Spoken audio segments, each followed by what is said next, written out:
I mod-chipped my Switch, and it can do so much more than a normal Switch ever could. And today I'm going to show you why you need to do the same to your Switch.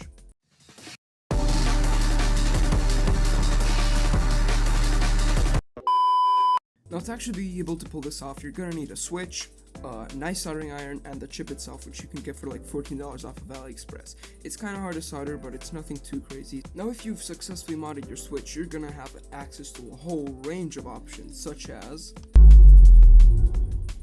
Emulation. With a modded Switch, you can emulate a whole bunch of retro systems. Now you can emulate through custom firmware, or what I do is through Android.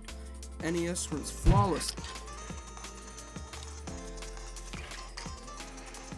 Same with SNES,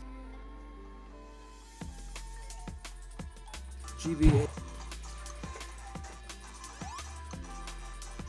and Game Boy Color. Nintendo 64 runs mostly fine, only some minor audio glitches.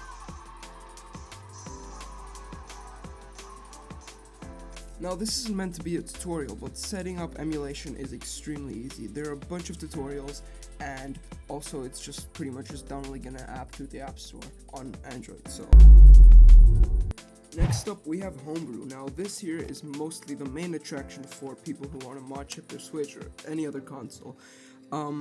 It's just being able to run all unsigned code.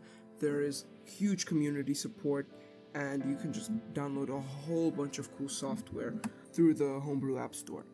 Tinfoil is a really useful app. It's pretty much just a file forwarding protocol which allows you to access different files and drives over the internet.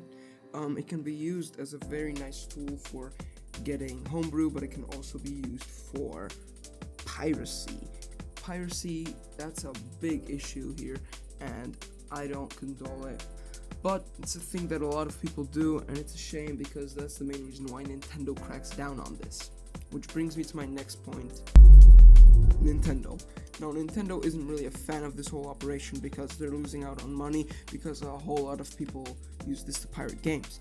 So you can't go online, you can't use any Nintendo services, or just be in contact with Nintendo if you're using the Homebrew.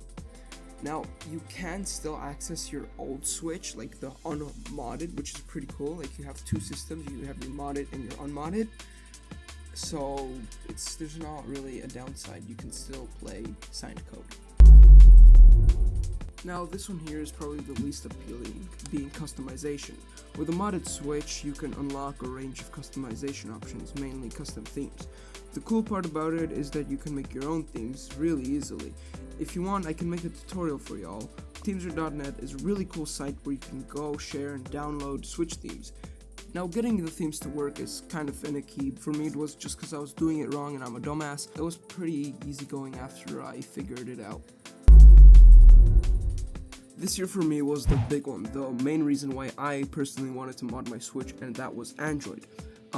I really wanted to play retro games on my Switch and have it kind of like a little emulator, and Android really enabled me to do that.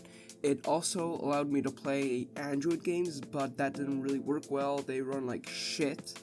Even the most basic Android games just don't work well. Then there's cloud gaming. Xbox Game Pass works really well. Steam Link also works flawlessly. It mainly depends on your internet connection, and you can just play any PC game on your Switch, which is really cool. It kind of works like a little Steam Deck or the new like PlayStation Stream thing or whatever it's called. It's really cool, and it allows the Switch to do so much more. Games run really cool. Here you can see me playing Forza. And at the end of the day, it is just regular Android, so if there's like an Android app or anything that you want to have run on your Switch, you can get it to run. It might not run perfectly, but it runs okay. It depends on the app. If it's something that's graphically intense, it might not really work. And that is the end of today's video. Hope y'all enjoyed. Please remember to like and subscribe, it means so much. And that's about it. Thanks. Bye.